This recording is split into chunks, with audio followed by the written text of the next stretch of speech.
सर्वांगीण विकासाची सुरुवात ही प्रत्येक गावातून व्हायला पाहिजे, असे प्रतिपादन मानवता विकास परिषदेचे अध्यक्ष श्री श्रीकांत सावंत यांनी केले आहे।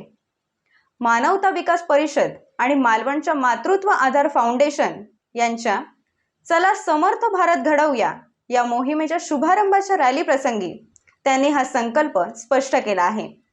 पाहूया या रॅलीविषयी सविस्तर। पूर्णिमा कन्स्ट्रक्शन आरसीसी तसेच लोड बेअरिंग पद्धतीने बंगलो व घरांचे बांधकाम करून मिळेल। संपर्क श्री चंद्रकांत वी गोलतकर 9421 75 58 71 9422 23 24 89। आमचा पत्ता गावठणवाडी मुक्काम पोस्ट पळसम तालुका मालवण जिल्हा सिंधुदुर्ग।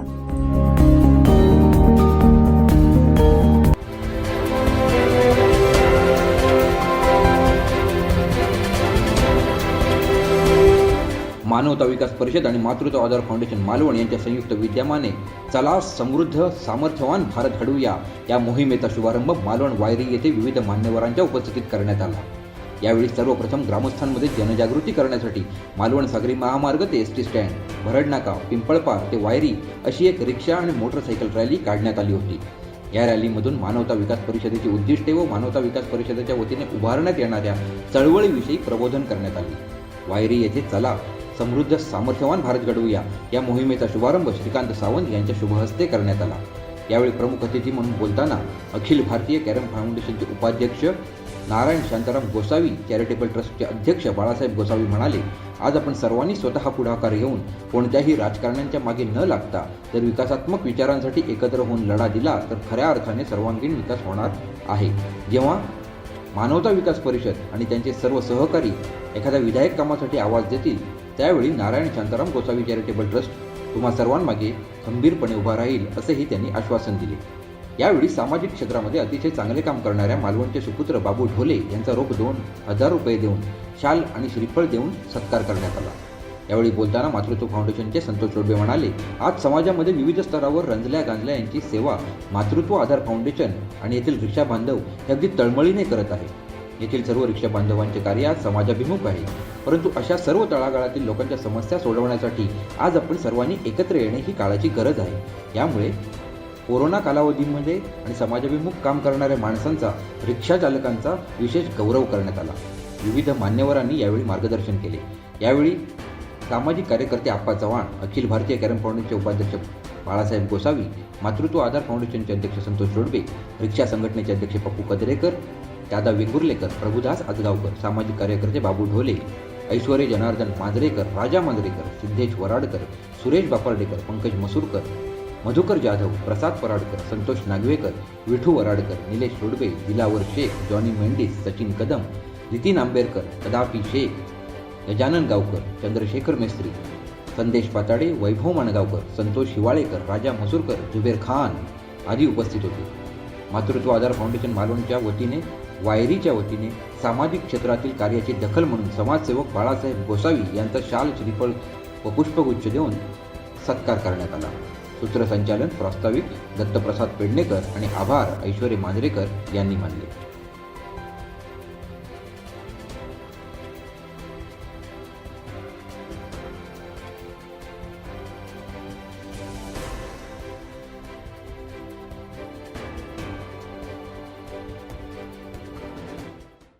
एवढं शिकून सुद्धा मिळता मुलांना नोकऱ्या मिळत नाही। तर नोकऱ्या कशा मिळतात? एसटीमध्ये एखादी भरती असेल, आताच तर वास्तव तुम्ही लाडबागे समितीच्या एकामध्ये काही हेराफेरी झाली आहे। 7-8 जणांना बाहेरच्या जिल्ह्यातल्या लोकांना लाडबागे समितीची शिफारशी लावून त्यांनी नोकऱ्या अनुपमा तत्वावरती नोकऱ्या दिलेल्या आहेत।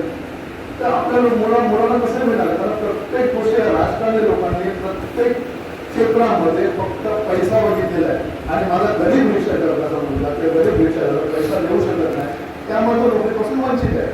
यासाठी कुठेतरी राजकीय स्तरावरती प्रयत्न झाला पाहिजे। मी एकट्याने बोललो तर मी बोलू शकतो, मी जाऊन जिल्हाधिकाऱ्यांना भेटू शकतो, मी या प्रशासकीय सेवेमध्ये 36 वर्ष काढलेली, मी जाऊन भेटू शकतो, त्या मंत्रिमंडळाला पण भेटू शकतो, पण त्याने काय उपयोग होणार नाही. कारण शेवटी काय असतं की नोकऱ्या देणं हे झेडपीच्या अध्यक्षाच्या हातात असतं, त्या जे काही नियोजन मंडळ आहे त्यांच्या हातामध्ये असतं. आणि तुम्हाला तर माहिती आहे, माझा कोकणचा माझ्या सिंधुदुर्गामधला जो विद्यार्थी आहे त्याचे 60% आणि नांदेड नागपूरच्या विद्यार्थ्याचे 90%. तो 90%वाला जो विद्यार्थी असेल, आता माझ्या हाताखाली पण काही असे आणले उमेदवार, तर 90%वाल्याला तो एक वाक्य इंग्लिशमध्ये लिहिता येत नव्हतं. ते कसे पास झाले, त्यांनी कसे 90% मिळवले देवास. आणि अशा लोकांना त्यांच्या टक्केवारीवरती इथे नोकऱ्या देत आहेत. त्यांच्याकडे जमीन आहे, जमीन विकतायत, पैसे देत आहेत. राजकारण लोकांना काय पाहिजे, पैसा पाहिजे. माझ्या घरी रिक्षा चालकांच्या मुलांकडे काय, आता तुम्ही यांनी सांगितलं की रिक्षा लावायला नाका मिळत नाही, तर बाहेरून आलेले व्यापारी जे हातगाड्या लावतात त्यांना गाड्या लावायला जागा कशी मिळते. याच्या पाठीमागे कुठेतरी काहीतरी राजकारणी लोकांना पण आपण जाब विचारला पाहिजे. यासाठी आपण संघटित झालो. आपण संघटित झाल्याशिवाय हे वरती येणार नाही. ते 10 रुपयाच्या पावता पडून त्याच्यामध्ये धन्यता मानतात, पण रिक्षावाला त्याचा हातावरती पोट आहे. जी मानवत नगर परिषद आहे, तिथे जे नेते आहेत त्याच्यामध्ये लक्ष घातला पाहिजे. मी पर्सनली बोलेन, महेश कांबळेशी मित्र आहेत, मी बोलेन रिक्षा चालकांचे काय असतील समस्या. आता तुम्ही सांगितलं नाका नाही आहे वगैरे, ते या संदर्भात उद्या तर नाही मला परवा वगैरे त्याला भेटायचं बोलेन, त्याच्याशी नक्कीच बोलेन. थोडक्यात काय, मानवता विकास परिषदेने जे कार्य हातात घेतलेलं आहे बरोबर स्कूलचा उपक्रम आहे. हा कार्यक्रम खेड्यातून गावातून शहरातून देशामध्ये असा फैलावला पाहिजे. त्यासाठी आपण संघटित झालं पाहिजे, आपण त्याच्या पाठीमागे उभं राहिलं पाहिजे. मी नारायणचंद्र मुसली चॅरिटेबल ट्रस्टच्या वतीने सावंतदादांना आश्वासित करतो की त्यांनी फक्त हात द्यावी, की त्यांच्या पाठीमागे निश्चितच उभा असेल. त्याचप्रमाणे मातृत्व आधार जी संघटना आहे, त्या संघटनेचे जे काय उत्तर उपक्रम असतील त्या उपक्रमामध्ये मी नक्कीच त्यांच्याबरोबर आहे. कालच एका पेपरमध्ये वाचलं, ढोले काका मला त्यांना भेटायचं फार इच्छा होती. ढोले काका फोन, कारण त्यांनी एक दिल्लीतला फोटोचा एक प्रेस आणि ओळखलं, दिल्लीमध्ये प्रेस सैन्याच्या स्थितीमध्ये होतं ते त्यांनी काढलेलं आहे. बरोबर, ऍक्सेप्ट करू ढोले काका. मी माझ्या पैसा माध्यमातून ढोले काकांना एक छोटंसं 2000 रुपयाचं एक मानधन मी त्यांना देतोय, ते त्यांनी स्वीकारलं. आणि त्यांचं कार्य खरोखरच म्हणजे हे कार्य कोणी करू शकत नाही, ते तेच करू शकतात. त्यामुळे ढोले काकांना पोळ्या वापरतात. आता यांनी सांगितल्याप्रमाणे आपल्या शाळेत शिकवलेले एक काही असेल तोडता येते, मुळी झाली की तोडता येत नाही. मग मी हा राबवतो हा कार्यक्रम आहे 19ला घेतला. भोसले साहेब आलेले मालवणमध्येच घेतले. आता सुद्धा मी मुंबईवरनं करणार होतो, नागपूरला जाऊन आलं. मी ठरवलं, अचानक नागपूरला जावं लागलं, कारण ही चळवळ न्यायची देशव्यापी. आपण सुरुवात करायची, आपल्या पाठीशी कोण नाही, परमेश्वर ती असते. माझी भेट कुठे, दादा वेंगुर्लेकर असतील, हे असतील, आप्पा असतील, संतोष डोळवे असतील, कोण माझं बारीक लक्ष असतं. बिहार पासूनचे जे ग्रुप आहेत त्याच्यावर माझे बारीक लक्ष असतं, कोण आहे काय आहे. तुम्ही आम्ही जर म्हणून 18-19ला कार्यक्रम घेतला. माझ्या गावाचा सर्वांगीण विकास म्हणजेच राष्ट्राचा सर्वांगीण विकास. तुम्ही मोठी स्वप्न नका बघू, मी जाईल. प्रत्येकाने काय करायचं, माझं गाव कोण काय केलं, पुढे काय केलं आपण बघायचं नाही. मी ते संघटित करायला तयार, तुम्ही पाठीशी राहा. आपण आपल्या गावापुरतं बघायचं. मी माझ्या गावात म्हणजे कसं गाव, समजा एखादं गाव आहे, समजा मालवण आहे, तर मालवण मधले इथे शिकून गेलेले पुणा असतील, मुंबई असतील, गोवा असतील, भारतभर जिथे असतील, जर इथली संस्था आपण स्थापन करायची नवीन, पॉलिटिकल्स नाही, आपण कोणाकडे हात पसरायचा नाही. तुम्ही जर आम्ही संघटित झालो, कोणाची टाळ शिजणार नाही. एकटा बोलायला गेला की ते तोडता येते, पण संघटितपणे गेला तर तो नगराध्यक्ष देऊन दे किंवा ग्रामपंचायत असेल तर सरपंच, ग्रामसेवक, काहीच करू शकत नाही का संघटित बळ असतं. म्हणजे शहरातले लोक, गावातले लोक जर ती शक्ती एकत्र आली तर आपण अशक्य ते शक्य करून दाखवू शकतो. निधी कमी पडणार नाही, कसलाच निधी नाही, कुणाकडे भिकत मागावी लागणार नाही, कारण तुमचा आमचा पैसा आहे हो. त्यामुळे पहिलं रूप काय, आपण दुसऱ्याला, मुख्य म्हणजे दुसऱ्याकडे बोट दाखवायचं नाही. आपण दुसऱ्याकडे बोट, मी काय करणार, मी माझा उद्योग निर्माण करेन. गावातल्या अडीअडचणी असतं, गावातलं माहित असतं की माझी अडचण कोणाची आहे, अडीअडचणी काय. मी आता धान्य हिंगोली परभणीला जाऊन आलो. एसटी कामगारांनी त्या लोकांना सांगितलं, त्यांनी काय केलं, एसटी कामगारांचे आता पगार नव्हते, त्यांनी काय केलं, रेशनिंग दिलं. मी काय करतोय, मी उभा राहतोय या वयात, जातोय, प्रबोधन करतोय. तुमच्यासारखी शक्ती काय करते, त्यांना एकत्र आलं तेच काम करतात. आता हा मांजरेकर आहे पोरगा, त्याला माझी ओळख नाही. मी व्हॉट्सअपवर बघितले, त्याचे गुण बघितले. असे भारतात लाखो लोक आहेत. नेते यांच्या विरोधामुळे मला तो प्रकल्प पुढे राबवता आला नाही आणि माझी इमारत पडलेली आहे. आणि त्या रागातून मी मुंबईमध्ये हॉस्पिटल चालवत होता आणि मुंबईमध्ये रुग्णांनी आणि मुलगी सेवा करतो. आता राहिलं मी जवाहर मोखाड्यामध्ये काय गेलो. जवाहर मोखाड्यामध्ये प्रत्येक वर्षी कुपोषणाने कमीत कमी 100 ते 150 बालकांचा मृत्यू होतो. नेहमी आपण वर्तमानपत्रात वाचतो की जवाहर मोखाड्यामध्ये काय होत नाही, तिथे सुधारणा नाही होत, राष्ट्रवादी जात नाही, तिथे काही होत नाही, आदिवासी लोकांना उभारलं. आणि सत्य परिस्थिती आहे, मी तिथे काम करतो, मला माहिती आहे की आदिवासी लोकांना अक्षरशः या राष्ट्राने लोकांनी डोबाले गेल्याने स्वतःची गरज होती. जाती जातीमध्ये तेढ निर्माण केली आहे. माणुसकी ही तिकडे संपलेली आहे. गरिबांना कोणी वाली नाही. तिथे शाळा एक 4थी पर्यंत शाळा होती, ती पण बंद पडली होती. आपल्या वर्षा माध्यमातून 7वी पर्यंत शाळा आपण सुरू केली आहे. रस्त्याचं काम आम्ही त्याच्या माध्यमातून मार्गी लावलेलं आहे. तिथे जिल्हाधिकारी बोंडे म्हणून होते, त्यांनी भरपूर मदत केली. त्यामध्ये वेळेपाडा म्हणून जो गाव आहे, जो आम्ही दत्तक घेतलेला आहे, त्या गावामध्ये ब्रिज आता आहे, लोकांचं राहणीमान सुधारतं आणि बरं वाटतं. तिथे लोक संघटित होते. आता मेन कारण काय तर लोक संघटित होते आणि त्यामुळे लोकांचा उत्कर्ष होतो. मानवता विकास परिषदेचं मुख्य एम काय तर संघटित व्हा. संघटित झाला तरच तुम्हाला पुढे काहीतरी करता येईल. एकटा माणूस कुठल्याही परिस्थिती लढू शकत नाही. त्या पाठीमागे बॅकअप असेल तो नक्कीच करेल, नक्कीच तो पुढे जाईल. आताच मला तर मांजरेकरांनी सांगितलं की इथल्या मुलांना नोकऱ्या वगैरे मिळत नाही. कशा रीतीने नोकऱ्या, इथे नोकऱ्या मिळण्याकरता राजकारणी लोकांना पैसा द्यावा लागतो.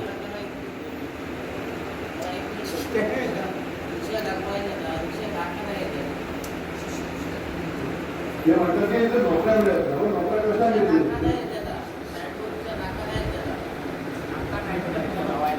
दाखवायचं नाही. आपण दुसऱ्याकडे बोल, मी काय करणार, मी माझा उद्योग निर्माण करेन. गावातल्या अडीअडचणी असतं, गावातलं माहित असतं की माझी अडचण कोणाची आहे, अडीअडचणी काय. मी आता धान्य हिंगोली परभणीला जाऊन आलो.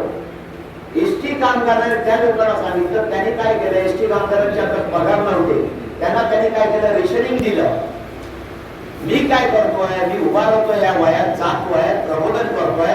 तुमच्यासारखी शक्ती काय करते, त्यांना एकत्र आलं तेच काम करतात. आता हा मांजरेकर आहे पोरगा, त्याला माझी ओळख नाही. मी व्हॉट्सअपवर बघितले, त्याचे गुण बघितले. असे भारतात लाखो लोक आहेत, त्यांना आपण संघटित करायचं आहे. मोठं नाही, आपल्याला भारतातलं प्रत्येक गाव संघटित करायचं आहे आणि त्यांच्याचकडनं इतर कामं करून घ्यायची आहे. मी माझ्या गावाचा विकास कर, मोठं नका तुम्ही बघू, स्वप्न मोठी नको. आणखी करताय देशभर करा. गोसाई साहेबांसारखी जी माणसं आहेत ती करताय, पण प्रत्येकाने काय ठरवायचं नाही, मी माझ्या गावाचा विकास करेन. मग तो गावातला एखादा मसुरा गाव असेल, तुमचं गाव असेल, हे हिवाळे, तुम्ही हिवाळ्याचे हिवाळा आहे, मग तुम्ही मोठं ना, तुम्ही काय करा, माझ्या हिवाळ्यात कोणतं, या गावचे लोक, शहरातले लोक कुठे कुठे राहत आहेत, त्यांना जर संघटित आम्ही करू. पण तुम्ही संघटित व्हा, कामं करू म्हणावा. आमचा द्यावा नको, आपण नाही म्हणायचं, आम्हाला द्या नाही म्हणायचं, आपण एकत्र येऊन आपण करू. का नाही होणार, 2 वर्ष. म्हणून मी ऍक्च्युली मुंबईतनं अनाउन्समेंट करणार होतो, पण मला अचानक नागपूरला बोलवलं. मी गेलो, 2 दिवस तरी धावपळी, 4थ्या दिवशी इथे आलो, यायचं होतं. मग मी ठरवलं, माझा जन्म कुठचा आहे, मसुरा, माझा जिल्हा कुठचा आहे, सिंधुदुर्ग. मग ज्या सिंधुदुर्गाला शिवाजी महाराजांचे या अनेक संतांचे पाय लागलेले आहेत, त्या पुण्यभूमीतनं मी एका चळवळ सुरू करणार आहे. म्हणून मी आज इथे आलेलो आहे की माझ्या जिल्ह्यातनं सिंधुदुर्ग या जिल्ह्यातनं देशव्यापी चळवळ सुरू करायची आहे आणि आपल्याला एकत्र येऊन समृद्ध आणि सामर्थ्यवान भारत बनवायचा आहे. आपण दुसऱ्याकडे नाही मागायचं. आपली जी शक्ती आहे, आपलं जी आहे ते आपल्याला मिळालेलं पाहिजे. आता माझी दुसरी मागणी आहे, मी तो प्रयत्न करणार आहे. 2 वर्ष करोना झाला, करोडो लोक बेकार झाले, लाखो लोक भारतात मेलेले आहे. कुठे पेपरला किती पत्रकार मृत्युमुखी पडले, किती डॉक्टर, काय आहे सेवा आपल्याकडे? गावागावात आरोग्य सेवा आहे का? नाही. मग त्या लोकांवर आपण संघटितपणे दबाव राहिला. कुठच्याही राजकीय पक्षाकडे आपल्याला हात पसरावा लागणार नाही. त्यांना आपली, कारण ते आपले सेवक आहोत. आपल्याला आपल्याच पायावर उभं राहून संघटित पडले, किती डॉक्टर, काय आहे सेवा आपल्याकडे? गावागावात आरोग्य सेवा आहे का? नाही. मग त्या लोकांवर आपण संघटितपणे दबाव राहिला. कुठच्याही राजकीय पक्षाकडे आपल्याला हात पसरावा लागणार नाही. त्यांना आपली, कारण ते आपले सेवक आहोत. आपल्याला आपल्याच पायावर उभं राहून संघटितपणे काम करायचं आहे आणि हे सगळ्यात मोठं ध्येय आहे. आणि ही चळवळ आपल्याला कुठे न्यायची आहे? भारतवर. आपल्याला कोकण भूमीने, कोकणीय वासियांनी आता या भारताचं नेतृत्व केलं पाहिजे. सी.डी. देशमुख असून ते असे नेते आहेत आपल्याकडे, सावरकर इथे घडले, लोकमान्य टिळक इथे कोकणात घडलेले आहेत. मोठमोठे नेते आहे, संतभूमी आहे ही. टेंबे स्वामी म्हणजे ज्यांनी भारतभर, म्हणजे दत्ता अवतार आपण म्हणतो, आपल्याला पाठबळ आहे. माझ्या पाठीशी जो मी आता हे मी बोलतोय, मी फिरतोय या वयात, मी नाही. ती ईश्वरी शक्ती आपल्याकडे काम करून घेते. आपण नाही करू शकत. माझ्या पाठीमागे आहे ते माझे गुरु, ज्याचं स्वतःचं सैन्य होतं. सावरकर काय, टिळक, म्हणजे सगळ्यांशी संबंध होते. अशी व्यक्ती मला गुरुने हात धरलाय, मी नाही. आणि असे राष्ट्रसंत पाचलेगावकर महाराज, त्यांचं मला पाठबळ आहे. तुमची शक्ती जी आहे एकत्र करायचं. आई भवानीने एकत्र, आता मला काय शिकवून आला. तर मी भेटायला येतो, तो लोटवे साहेब का बोलले, माझा अष्टमीचा उपवास होता. लोटवे साहेब बोलले, नाही तुम्ही इकडे या. म्हणजे काय झालं, अष्टमीला मला आई भवानीचं दर्शन झालं. ही शक्ती आपल्या, तुमच्या, आमच्या पाठीशी आहे. आपल्याला एकत्र येऊन एकामेकासाठी संघटनेने निर्णय करा. तुमचे मित्र असतील दुसऱ्या गावात, त्याला सांगा, हे तू काय करतात बघ तुझे, बाकी मी येईन, मी फिरायला आहे. संघटनेच्या दृष्टीने बाकी अशी गोसावी सारखी माणसं, ह्याच्यासारखी माणसं खूप आहेत काम करणारे, त्यांना संघटित करायचं आहे. चिपळूणला डॉक्टर जोडपा आहे, त्यांच्याशी बोलले, काका परत तुम्ही, ते गेले 14 वर्ष म्हणजे वृद्धाश्रम चालवत आहे. एक पै कोणाकडनं घेत नाही. डॉक्टर जोडपे, मी म्हटलं नाही, आता म्हणे आमचा ग्रुप झाले, जसं तुमचा आहे, त्यांचं 10 ते 15 जण पाठीशी आहे. वृद्धाश्रम चिंचवडला मोफत चालवत आहे. असे कितीतरी समाजात लोक आहेत. आपण फक्त एवढंच ठेवायचं, मी माझ्या गावाचा सर्वांगीण विकास करीन, म्हणजेच राष्ट्राचा. आणि संघटना हे महत्वाचं आहे. आपण जर संघटित राहिलो तरच आपण आपली होईल, नाही तर कोणी येईल आपल्याला लाथ मारणार. पण संघटित राहायला प्रत्येक प्रश्नासाठी तर सोडवायला जड नाही. आणि म्हणून ही सुरुवात मी माझ्या जन्मभूमीतनं सिंधुदुर्गातनं सुरू केली आहे की मी माझ्या गावाचा सर्वांगीण विकास करेन. वैभव माणगावकर, आपली सिंधुनगरी न्यूज, मालवण.